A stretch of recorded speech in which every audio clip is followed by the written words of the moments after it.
Hey there. Tonight, we're stepping into a room so still, you can hear the steam breathing from the kettle. This is no ordinary gathering. This is a Japanese tea ceremony. And for a samurai, every gesture, every sip, and every breath carries meaning. In this space, the sword is set aside, but the stakes are no less dangerous. One wrong move could stain your name for years. The tea ceremony was far more than drinking matcha. It was a stage for discipline, respect, and the unspoken hierarchy of samurai society. The rules were precise. How you entered the room, how you bowed, the exact way to turn a teacup before drinking. A single misstep wasn't just embarrassing. It could mark you as unrefined, untrustworthy, or unworthy of respect. Your host would notice. Your peers would whisper. And in the tightly wound world of the warrior class, reputation was everything. So tonight, we'll move through the tatami room together, learning the secret rules of tea, the ones that could elevate a samurai's honor or quietly destroy it. In the refined world of the samurai, where every gesture carries weight and every silence speaks volumes, the tea ceremony is not merely a ritual. It is a battlefield of manners, a stage for discipline, and a mirror of one's soul. To the untrained eye, it may seem simple. A host prepares tea, a guest drinks it. But beneath the surface lies a labyrinth of unspoken rules, subtle cues, and centuries of tradition. And among these rules, one stands out with quiet severity. You never touch the teacup before the host invites you. This is not just etiquette, it is a test. A test of patience, of humility, of respect. In samurai society, where honor is currency and reputation is armor, even the smallest misstep can ripple outward like a stone in still water. To reach for the cup too soon is to disrupt the harmony of the moment, to challenge the host's authority, and to reveal a lack of self-control. It is a breach that could tarnish your name, insult your host, and cast doubt on your character. The tea ceremony, or shanuu, is a sacred dance. Every movement is choreographed, every pause intentional. The host prepares the tea, with deliberate grace cleansing the utensils, warming the bowl, whisking the matcha into a frothy green elixir. The guest watches in silence, absorbing the rhythm, the atmosphere, the spirit of the room. The steam rises, the scent lingers, time slows. And then, when the host deems the moment right, the invitation is made not with words, but with a subtle gesture, a placement of the cup, a glance. Only then may the guest reach forward. To act before this moment is to break the spell. It is to impose your will on a ritual designed to dissolve ego. In the samurai code, Ushdo, restraint is a virtue. The warrior who can wait, who can endure discomfort, who can master his impulses, is the one who commands true power. The tea ceremony is a reflection of this philosophy. It is not about drinking tea, it is about mastering the self. Historical accounts tell of samurai who lost favor for a single breach of tea etiquette. A hand moved too quickly, a comment made too soon, a posture too relaxed. In a society where alliances were fragile and appearances paramount, such errors were not forgiven lightly. The tea room was a place of diplomacy, of subtle negotiation, of quiet judgment. And the teacup was its symbol. The architecture of the tea room reinforces this discipline. The entrance is low, forcing even the proudest warrior to bow. The room is sparse, emphasizing simplicity and focus. The tools are humble bamboo whisk, ceramic bowl, iron kettle, but each is revered. The host is not a servant, but a guide. The guest is not a consumer, but a participant. Together, they create a moment of shared presence, where the boundaries of rank and role dissolve into ritual. And yet, the danger remains. One false move, one premature gesture, and the illusion shatters. This is why samurai trained in the art of tea as rigorously as they trained in swordsmanship. The same precision, the same awareness, the same respect for timing applied. To master the tea ceremony was to master diplomacy, poise, and the subtle language of power. It was a way to navigate courtly life, to build alliances, to demonstrate refinement. And it began with the simplest rule: wait for the host. Even today, in modern tea ceremonies, this rule endures. It is a reminder of the values that shaped samurai culture: patience, humility, respect. It is a lesson in presence, in listening, in surrendering to the moment. And it is a warning that even in silence, your actions speak. You are not just drinking tea. You are revealing who you are. In the world of the samurai, where every movement is a reflection of discipline and every gesture a declaration of respect, even the act of lifting a teacup is governed by centuries of tradition. To use the wrong hand is not a minor slip. It is a breach of etiquette so glaring that it can mark you as uncultured, untrained, and unworthy of the company you keep. In a society where reputation is everything, such a mistake is not easily forgiven. The tea ceremony, or shonoyu, is a ritual of precision. From the way the host folds the cloth to cleanse the utensils, to the angle at which the guest bows before receiving the tea, every detail matters. And among these details, the use of the correct hand is paramount. Traditionally, the right hand is used to lift the teacup, while the left supports it gently from below. This isn't arbitrary, it's symbolic. The right hand represents action, intention, and respect. The left hand offers stability, humility, and grace.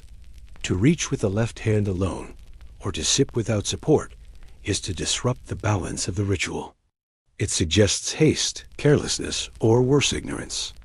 In samurai society, where one's bearing was scrutinized as closely as one's swordsmanship, such a gesture could undermine your standing in an instant.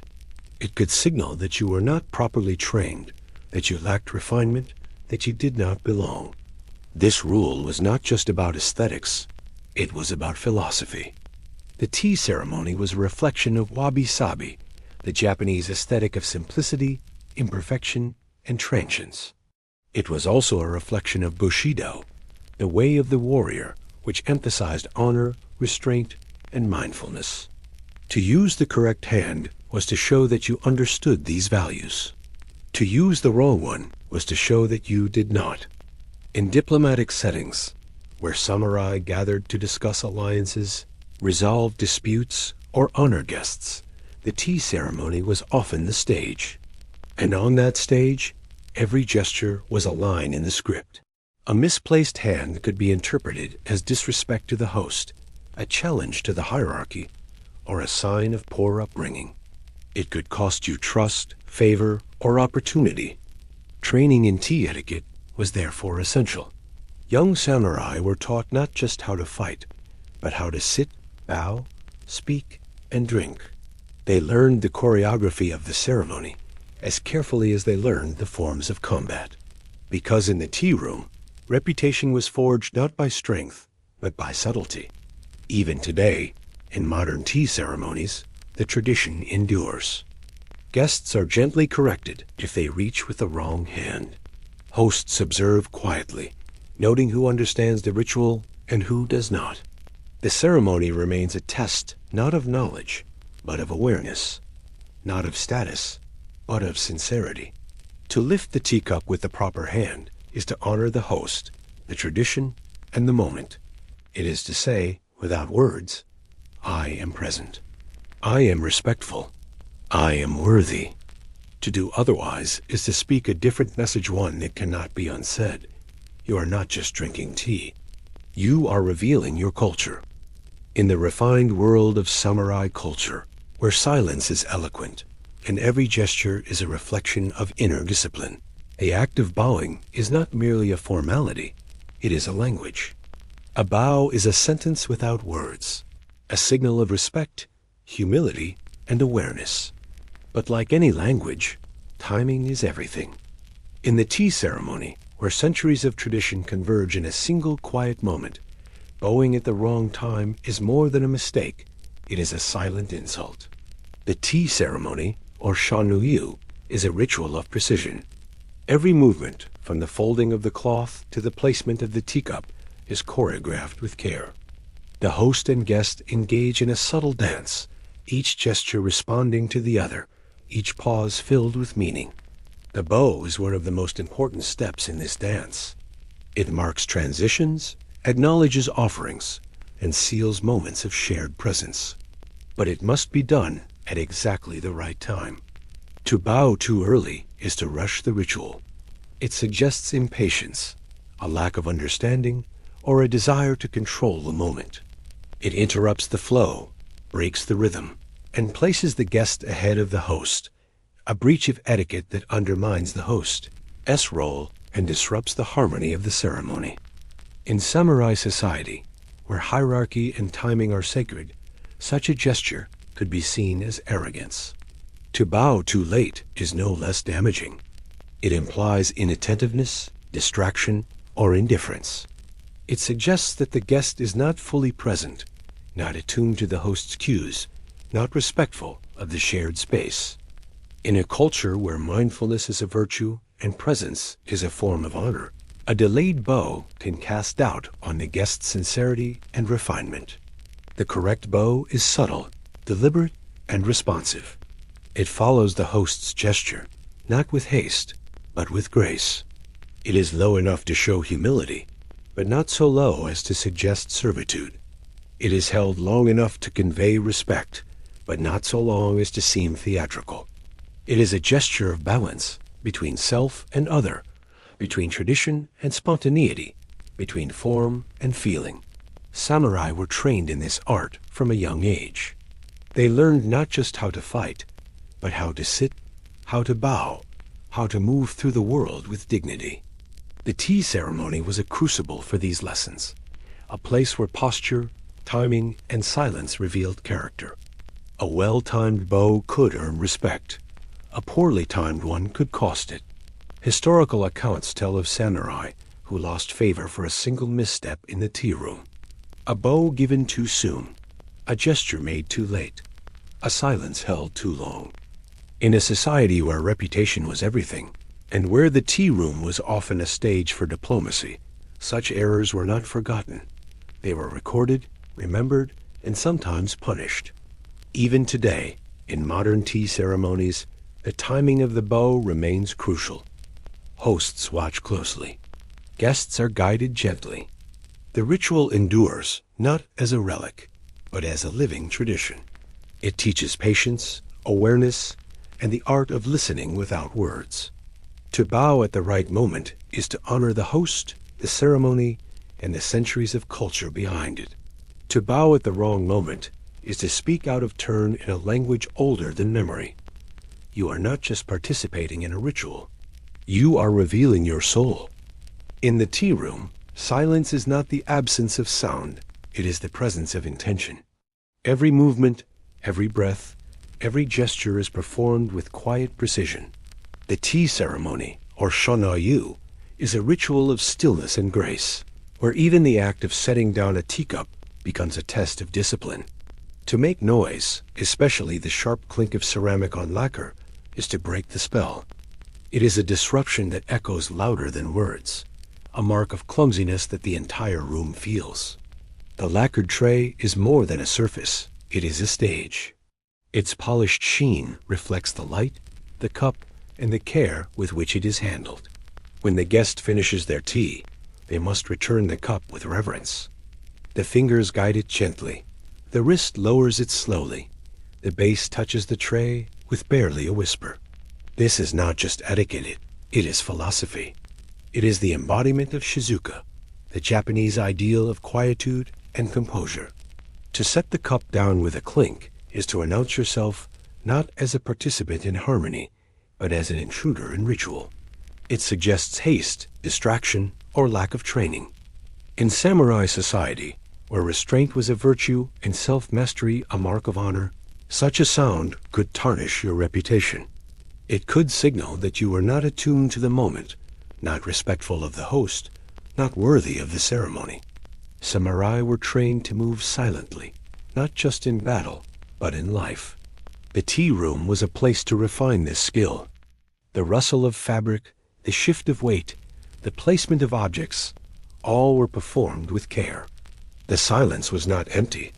It was full of meaning. It allowed the participants to listen, to feel, to connect. A single clink shattered that connection.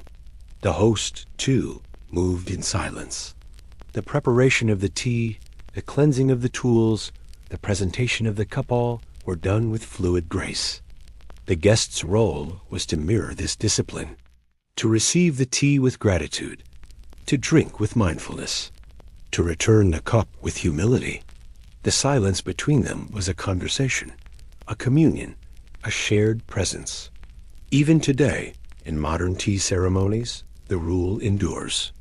Guests are taught to handle the cup with both hands, to lower it slowly, to avoid noise. Hosts observe quietly, noting who understands the ritual and who does not. The ceremony remains a test, not of knowledge, but of awareness, not of status, but of sincerity. To move in silence is to honor the tradition, the host, and the moment. To make noise is to speak out of turn in a language older than words. You are not just setting down a cup.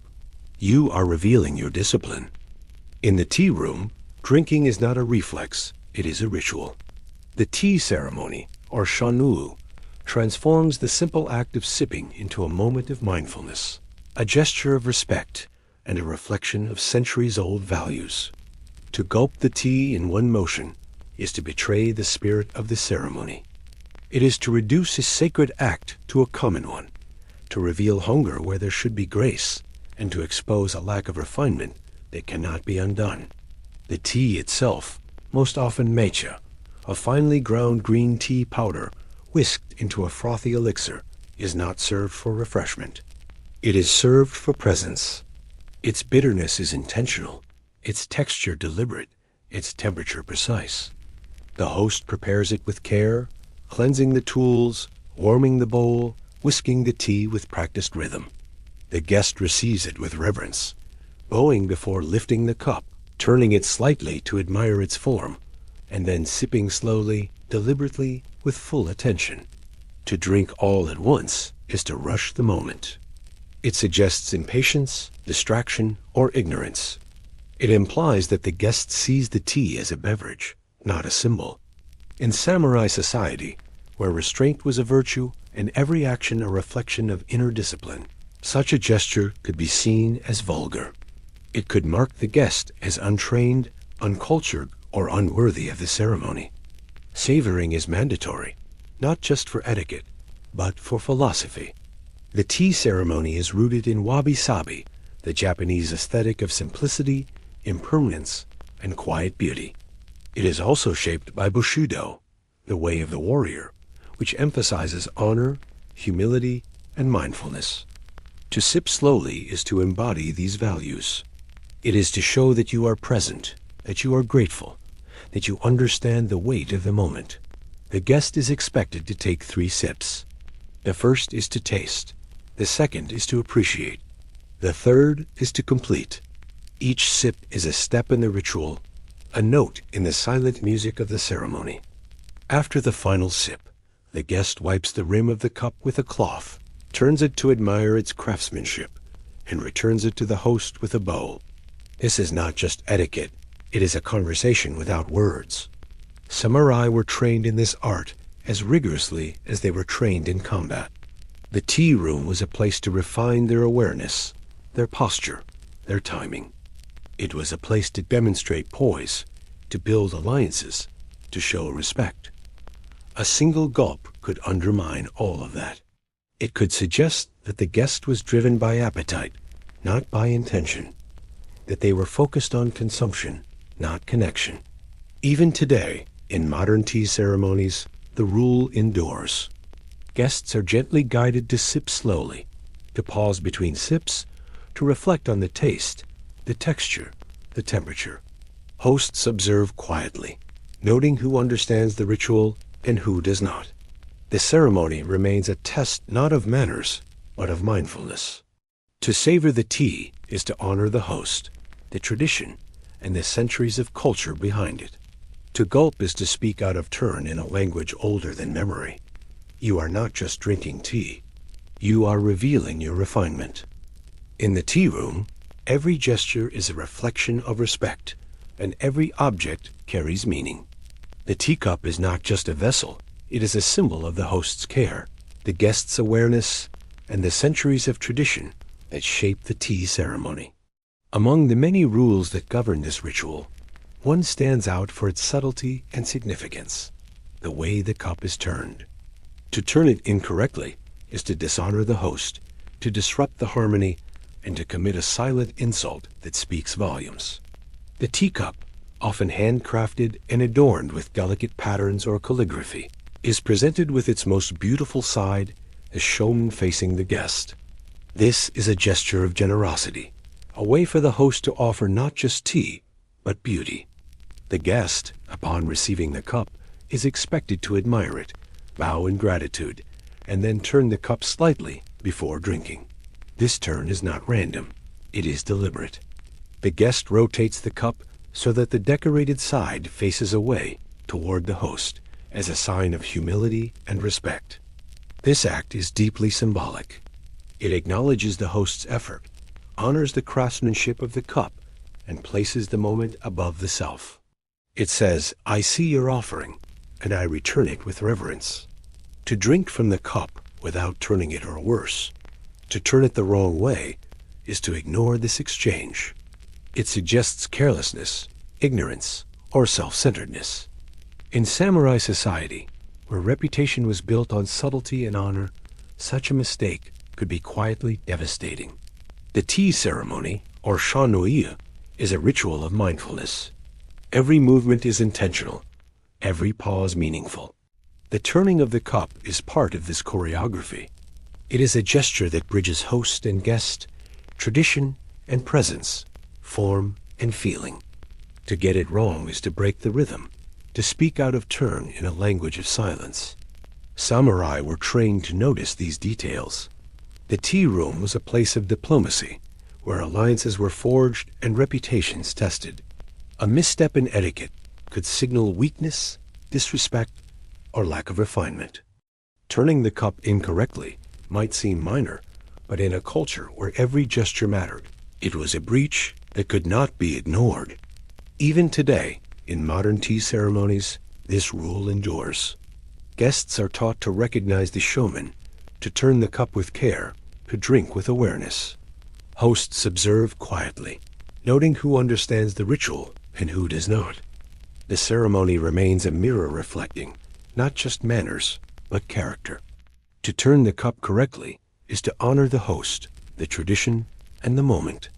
To turn it incorrectly is to speak a silent insult that lingers long after the tea is gone. You are not just holding a cup, you are holding centuries of culture. The tea room is quiet, but it is not still. Beneath the silence, there is movement, subtle, deliberate, and deeply meaningful. The host sits in perfect composure, their eyes soft yet unyielding. They do not speak, they do not interrupt. They simply watch, and in their watching, they see everything. From the moment the guest enters, the host begins their silent study. The way the guest bows at the threshold, too shallow, too rushed, or perfectly measured, offers the first clue. The way they step across the tatami, the rhythm of their feet, the weight they carry in their body, all of it speaks. The host reads these movements like verses in a poem. They are not looking for perfection. They are looking for presence. The guest may not realize it at first. They may think they are here to drink tea, to participate in a cultural ritual, to honor tradition. But the tea room is not a stage for performance. It is a mirror, and the host is its keeper. Every gesture the guest makes is reflected back to them, not through words, but through the quiet intensity of the host's gaze. The guest lowers themselves into seiza. The host notes the fluidity of the motion, the tension in the knees, the placement of the hands. The guest adjusts their kimono, or perhaps their modern clothing, with a flick of the wrist. The host sees whether it is done with care or with distraction. The guest's breathing shallow or deep, hurried or calm, becomes part of the ceremony. Nothing escapes the host's attention. When the tea is finally presented, the host's focus narrows. The bowl is not just a vessel, it is a test. How the guest receives it reveals everything. Do they cradle it with reverence? Do they pause to admire its craftsmanship? Do they rotate it to avoid drinking from the decorated side? As tradition dictates, the host watches the angle of the elbow, the tension in the wrist, the subtle inhale before the first sip. These are not trivial details. They are expressions of mindfulness or its absence. A rushed movement, a careless grip, a distracted glance, these betray a lack of presence. And in the tea room, presence is everything. The host does not flinch. They do not blink. They follow the guest as every motion with the precision of a scholar and the sensitivity of a poet. The tea ceremony is not a performance. It is a revelation. The guest is not being judged on etiquette alone. They are being seen for who they truly are. For the samurai, the tea ceremony was more than a cultural pastime. It was a crucible. In a world where honor was currency and reputation could be shattered by a single misstep, the tea room offered a stage for subtle demonstration. A samurai's ability to remain composed under observation, to move with grace and precision, was a reflection of their inner discipline. The host's watchful eye was not a threat, it was a challenge. Could the guest embody the virtues of humility, respect, and awareness? Could they maintain poise even when every gesture was being silently evaluated? The tea ceremony became a form of psychological sparring, where the weapon was not a blade, but a bowl of matcha. In this space, the samurai was not a warrior. They were a student of stillness, a practitioner of presence, a master of the moment. The host, in turn, was not merely a facilitator. They were a guardian of truth. Their gaze was not critical, it was compassionate. They were not looking for flaws. They were looking for humanity. As the guest lifts the cup, they are not just performing a ritual, they are revealing their inner landscape. Are they anxious? Confident? Distracted? The host sees it all. The tea room becomes a space of truth, where masks fall away and authenticity emerges. This is why the ceremony demands slowness. In slowness, there is clarity. In clarity, there is truth. The guest is invited to inhabit each moment fully, to feel the texture of the cup, the warmth of the tea, the silence between sips. The host watches not to catch mistakes, but to witness presence. A tea ceremony becomes a mirror not of appearance, but of essence. To be watched is to be vulnerable. It activates a primal awareness, a sense that we must be careful, intentional, composed. But in the tea room, this vulnerability is sacred. It is not exploited, it is honored. The host's gaze is not invasive, it is intimate. They are not looking for performance. They are looking for sincerity. This dynamic creates a powerful psychological space. The guest becomes more mindful, more deliberate. They begin to notice their own movements, their own breath. They become participants in their own presence. And in doing so, they transform. The host does not speak. They do not instruct. They simply watch. And in that watching, they invite the guests to become. Even today, in contemporary tea ceremonies, this tradition of observation endures. Hosts are trained to notice everything from the guest's posture to the way they handle the utensils. Guests are taught to move slowly, to be aware, to honor the ritual. The ceremony remains a dialogue not of words, but of gestures. In a world that often rushes, the tea room offers a pause. It invites us to be seen not for our accomplishments, but for our presence. It reminds us that every gesture matters, that every moment is an opportunity to embody grace. The host watches not to judge, but to witness. The guest moves not to impress, but to reveal. And in that sacred exchange, something timeless unfolds. The tea room becomes a sanctuary of truth. The host becomes its guardian. And the guest, if they are willing, becomes its student. Not of tea, not of etiquette, but of self. In the world of tea ceremony, every detail is deliberate. Every object, every gesture, every silence carries meaning. But few elements speak louder than the kimono. It is not merely clothing, it is a statement, a signal, a declaration of identity. And in a space where tradition reigns and subtlety is sacred, wearing the wrong kimono can be more than a faux pas. It can be a scandal. The tea room is a place of quiet observation. The host watches every movement, but so do the other guests. Eyes flicker, not with judgment, but with curiosity. They read the fabric, the color, the pattern, the way the obi is tied. They note whether the sleeves are long or short, whether the hem grazes the floor or hovers awkwardly above it. They notice whether the ensemble speaks of season, status, occasion, or ignorance. Kimono etiquette is a language unto itself. A muted gray with understated embroidery may signal mourning or restraint. A vibrant crimson with bold floral motifs might suggest celebration, or, in the wrong context, vanity. The placement of the family crest, the layering of fabrics, the choice of accessories, all of it speaks. And when it speaks out of turn, it draws whispers. In samurai society, where reputation was everything, the kimono was a tool of diplomacy. A warrior might wear subdued tones to a tea gathering, signaling humility and respect.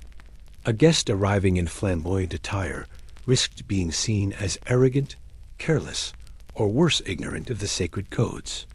The scandal was not in the garment itself, but in what it revealed. A lack of awareness, a breach of harmony, a failure to read the room. Even the way the obi is tied matters. A knot too tight suggests nervousness. Too loose, and it implies laziness. The style of the knot can indicate marital status, age, or formality. A misstep here is not just a fashion error, it's a social miscue. And in the tea room, where silence amplifies meaning, such missteps echo loudly. The seasons dictate color and motif. Cherry blossoms in spring, maple leaves in autumn, snowflakes in winter. Wearing a summer kimono in winter is not just impractical, it's discordant. It disrupts the visual harmony of the gathering. It suggests the wearer is out of sync with nature, with tradition, with the moment. Guests are expected to dress in a way that complements the host's aesthetic. If the host has chosen a rustic wabi-sabi theme, a guest in glittering silk may seem jarringly out of place.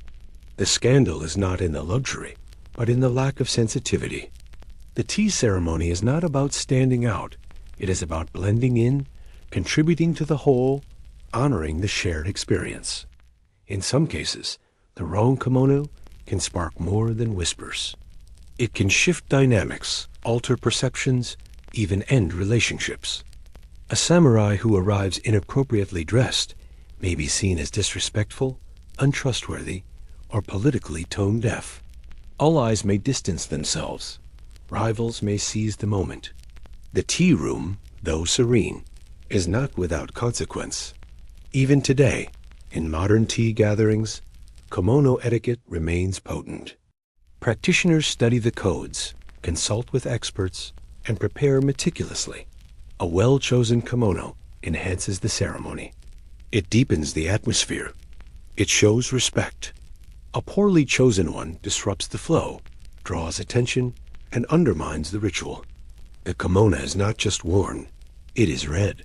And in the tea room, everyone is fluent.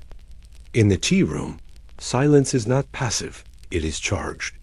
Every breath, every blink, every shift of weight carries meaning. And among the most telling signals is the position of the knees. It is a detail so subtle that it often escapes conscious thought. Yet in the eyes of the host and seasoned guests, it speaks volumes. The way one sits, how the knees are placed, how still they remain, can reveal more than words ever could. To the untrained eye, seiza, the formal kneeling posture, may appear simple, but it is a discipline. The knees must be aligned, neither too wide nor too narrow. The back must be straight, the hands resting gently atop the thighs. The body must settle into stillness, not rigid, but composed. Deviations from this posture are not merely physical, they are symbolic. They suggest discomfort, distraction, or lack of preparation. A guest who sits with knees too far apart may be perceived as careless, even disrespectful. It breaks the visual harmony of the room, disrupts the symmetry that the host has so carefully cultivated. It suggests a lack of restraint, a failure to internalize the quiet dignity of the ceremony. Conversely, knees held too tightly together may signal nervousness, insecurity, or an attempt to overcompensate. It is not just about balance, it is about intention. Shifting too often is perhaps the most telling sign of all. In the tea room, movement is measured. It is deliberate. A guest who fidgets, adjusts, or repositions frequently draws attention, not to themselves, but to their unease. It interrupts the flow of the gathering, pulls focus from the shared experience, and introduces tension into a space meant for tranquility. The host notices. The other guests notice. And though no one may speak of it, the impression is made. For the samurai, mastery of posture was essential. The tea room was a place of diplomacy, of subtle negotiation, of silent performance. A warrior who could sit in perfect stillness, knees aligned, breath steady, conveyed strength without aggression. They demonstrated control, awareness, and respect. A samurai who shifted too often, who sat awkwardly, betrayed more than discomfort. They betrayed unreadiness. The position of the knees is not just about etiquette, it is about presence. It reflects how fully the guest has entered the moment, how deeply they have attuned themselves to the rhythm of the ceremony. It is a physical manifestation of mental state. Calm knees suggest a calm mind. Restless knees suggest a restless spirit. Even today, in modern tea gatherings, this detail remains potent. Practitioners trained for years to perfect their posture. They learn to sit for long periods without strain, to breathe through discomfort, to embody stillness. The host, though gracious, is always watching. They read the knees as they read the hands, the eyes, the breath. They see what is not said. The tea room is a space of quiet revelation, and the knees, humble and silent, are among its most eloquent speakers. The tea room is a sanctuary of rhythm. Every movement, every word, every silence is part of a carefully woven tapestry. The host, as its weaver, speaks not to fill the air, but to guide the experience. Their words are chosen with precision, their stories timed with grace. To interrupt this flow is not merely impolite, it is a rupture, a dull blade slicing through silk.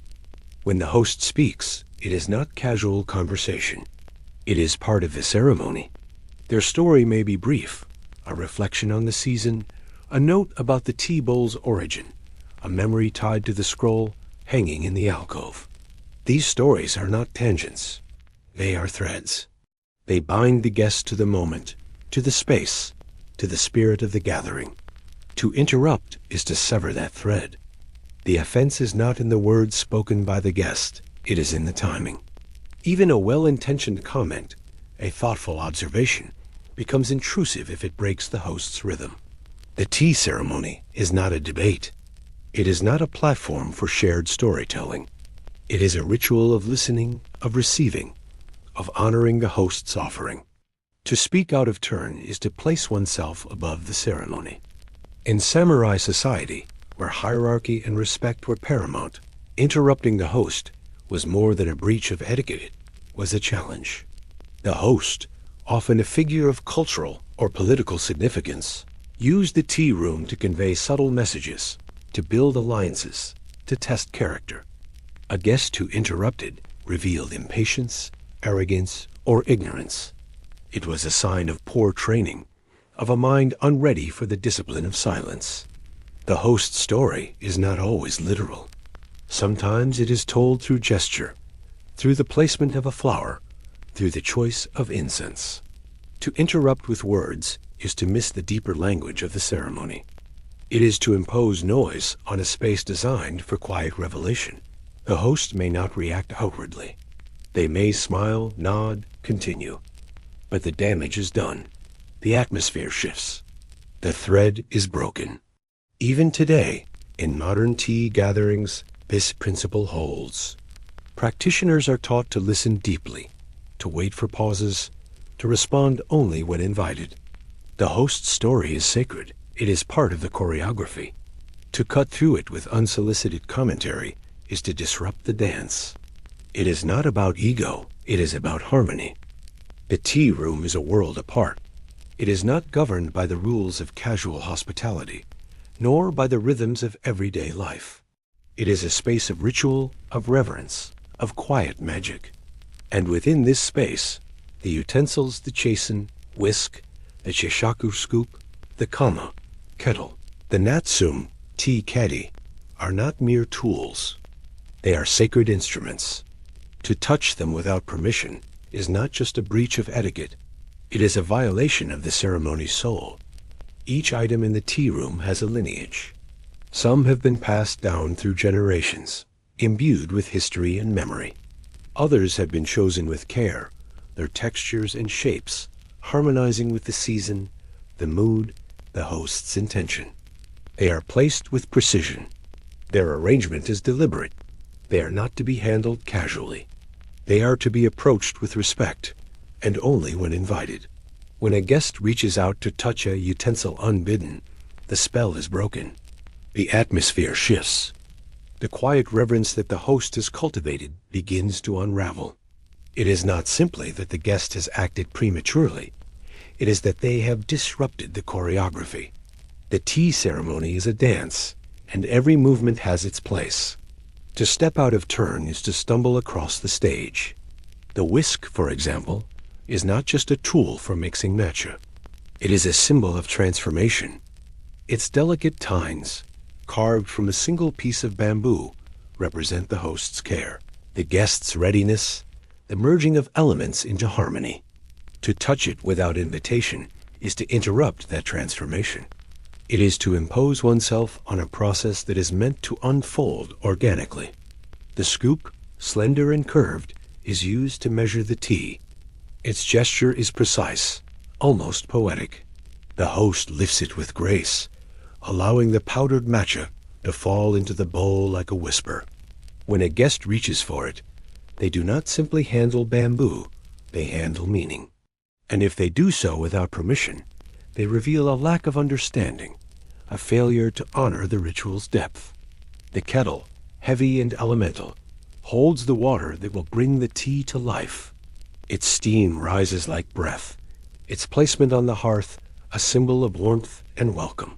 But it is also dangerous, hot, weighty, and central to the ceremony's rhythm. To touch it uninvited is not only unsafe, it is intrusive. It is a gesture that says, I do not trust the host to guide me. And in the tea room, trust is everything. In samurai culture, where the tea ceremony was often a space for diplomacy and subtle power plays, touching the utensils without permission could be seen as a challenge. It suggested impatience, arrogance, or ignorance. It disrupted the balance of roles, undermined the host's authority, and cast doubt on the guest's discipline. The repercussions might not be spoken aloud, but they would be felt. A glance, a pause, a shift in tone. The ceremony would continue, but the harmony would be fractured. Even today, in modern tea gatherings, this principle holds. Guests are taught to observe, to wait, to follow the host's lead. The utensils are introduced gradually, each with its own moment. The host may invite the guest to examine a tea bowl, to admire the craftsmanship of a scoop, to feel the warmth of the kettle. But until that invitation is given, the guest's role is to receive, not to reach. The tea room teaches patience. It teaches humility. It teaches the art of waiting. To touch the utensils without permission is to reject those teachings. It is to place one's own curiosity above the ceremony's rhythm. And in doing so, the guest not only disrespects the host, they disrespect the space itself. The utensils are not just objects. They are vessels of meaning.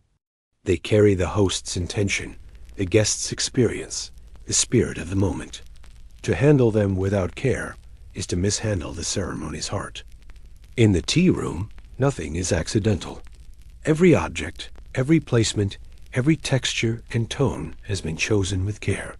The implements, the tea bowl, the whisk, the scoop, the kettle, the caddy, are not merely functional. They are expressions of the host's thoughtfulness, their aesthetic sensibility, their respect for the guest. To fail to admire them is not just a missed opportunity, it is a quiet insult, a dismissal of the host's effort, a loss of face. The tea ceremony is built on layers of subtle communication. The host speaks through silence, through movement, through the objects they present. The tea bowl may be centuries old, its glaze cracked with age, its imperfections celebrated as beauty. The scoop may be carved from a rare bamboo, its curve echoing the season's mood. The kettle may hum with quiet steam, its iron body shaped by a master craftsman. Each item is a message. Each item is a gift. When the guest enters the tea room, they are not entering a space, they are entering a story. The implements are its characters. To ignore them is to ignore the narrative. It is to sit at a table and refuse to read the book laid before you. The host watches. They notice whether the guest's eyes linger on the bowl, whether they turn it gently to admire its form, whether they comment softly, respectfully on its texture or weight. These gestures are not flattery. They are acknowledgement. In samurai society, where reputation was built on nuance and honor was maintained through restraint, failing to admire the implements could be seen as a lack of refinement. It suggested the guest was inattentive, untrained, or indifferent. The host may not react outwardly. They may continue the ceremony with grace, but the impression is made. The guest has missed the moment. The thread of connection has frayed. Admiring the implements is not about extravagance. It is not about praising luxury or showing off knowledge. It is about presence. It is about recognizing the host's effort, the history embedded in each item, the atmosphere they have worked to create. A simple comment, "This bowl feels like autumn," can deepen the exchange. A quiet pause to examine the scoop can signal respect. A nod toward the kettle's craftsmanship can affirm the host's choices. Even today, in modern tea gatherings, this principle endures. Practitioners study the implements, learn their names, their origins, their symbolism. Guests are taught to observe, to appreciate, to respond. The tea ceremony is not passive, it is participatory, and the implements are its language. To fail to admire them is to remain silent in a conversation. It is to turn away from the host's voice. It is to miss the heart of the ritual. In the tea room, silence is not empty. It is eloquent. Every pause, every glance, every gesture is part of a conversation that transcends speech.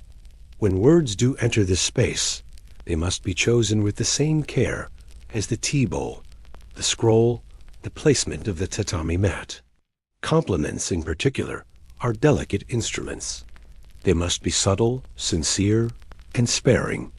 Anything more risks shattering the fragile harmony the host has worked so carefully to create. The host does not seek praise. Their effort is invisible by design. The selection of the implements, the arrangement of the flowers, the choice of incense, all are made with the guest in mind, but not for the sake of recognition. The host's role is to create an atmosphere of quiet beauty, of seasonal resonance, of spiritual depth. To compliment this effort is appropriate, but only if done with restraint. A single well-placed word can honor the host's choices. A cascade of praise, however, can feel intrusive, performative, even mocking. In the context of Shonai-yu, the Japanese tea ceremony, compliments are not casual remarks. They are ritual acknowledgments. They are part of the choreography. The guest may admire the tea bowl, noting its texture or glaze. They may comment on the scroll, reflecting on its seasonal relevance.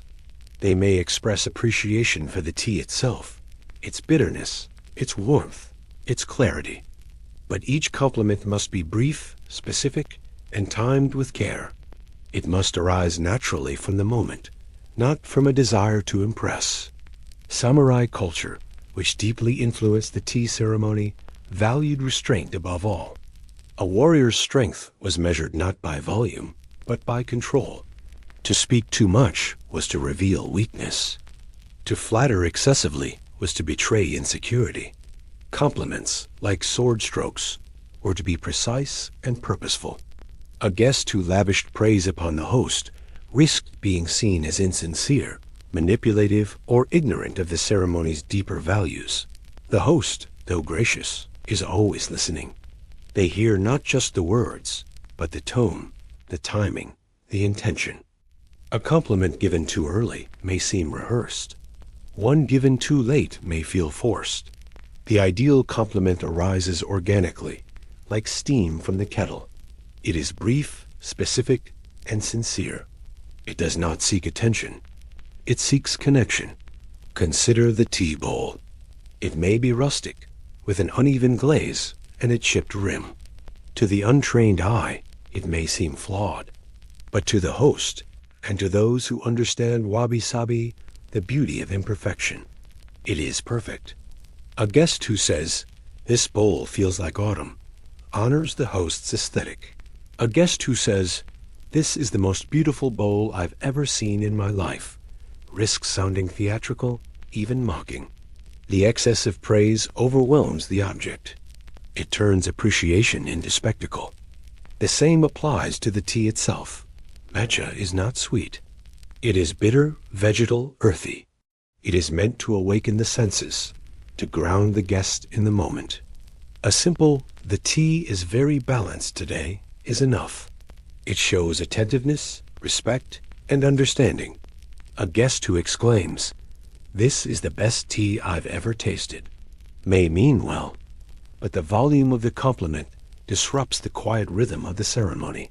It draws attention to the speaker rather than to the shared experience. Even the scroll hanging in the alcove is part of the conversation.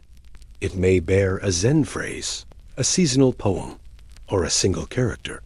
The host has chosen it with care, aligning it with the time of year, the mood of the gathering, the theme of the tea. A guest who reflects quietly. That phrase reminds me of the morning mist, participates in the ceremony's depth.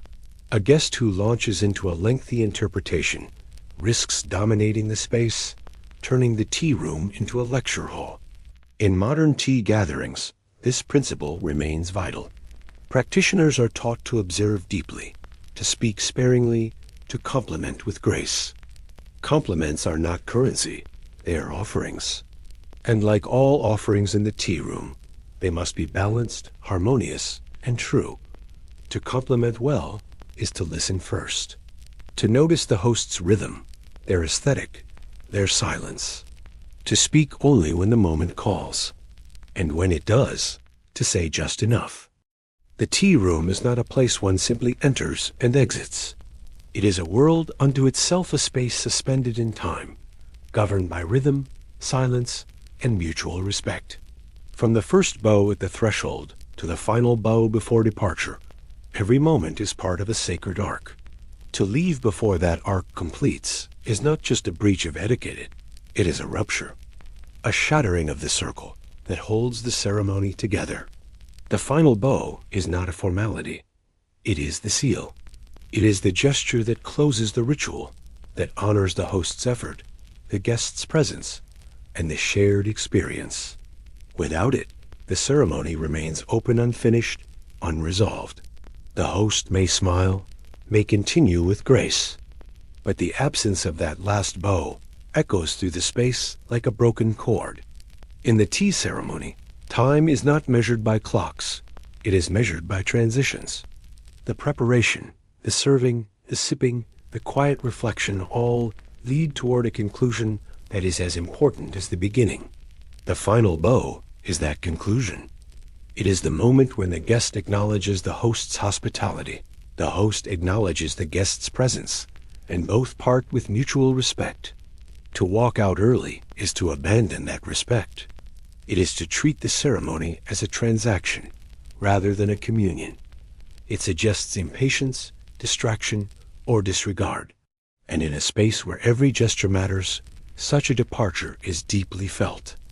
In samurai culture, where the tea ceremony often served as a stage for diplomacy and subtle negotiation, leaving before the final bow could be interpreted as a deliberate slight. It might signal disapproval, rejection, or even hostility.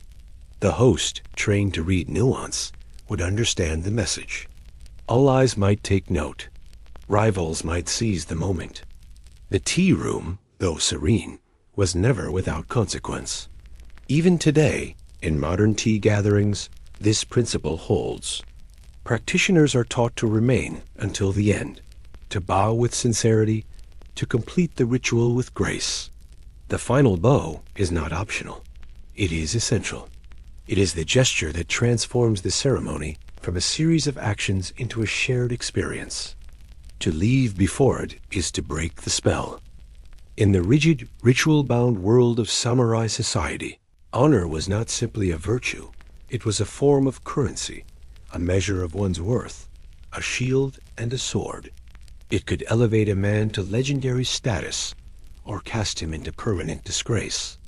And unlike wealth or power, honor was fragile. It could be shattered not by betrayal or violence, but by a single misstep. One slip, one moment of carelessness, one breach of decorum could follow a samurai for life. The tea ceremony, with its quiet intensity and unspoken codes, was one of the most perilous arenas for such slips. It was not a battlefield, but it demanded the same discipline. The host watched every gesture. The guests observed one another. The room itself seemed to listen.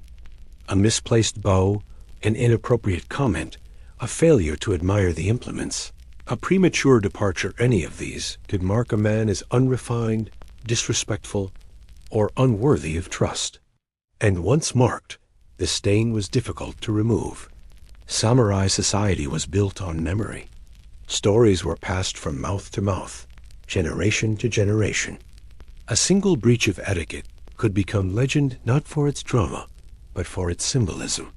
A warrior who interrupted the host's story might be remembered not as bold, but as uncultured.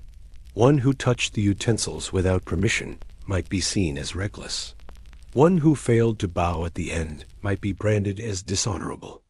These stories would follow him into negotiations, into alliances, into battle. The tea room was a crucible. It tested not strength, but character. And the test was unforgiving.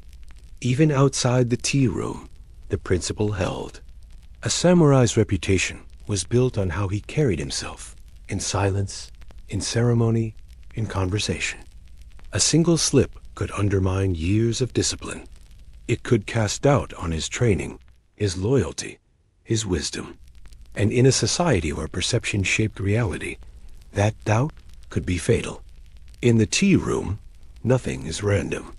Every gesture, every silence, every object is part of a living ritual, one that has endured for centuries, not because of spectacle, but because of subtlety.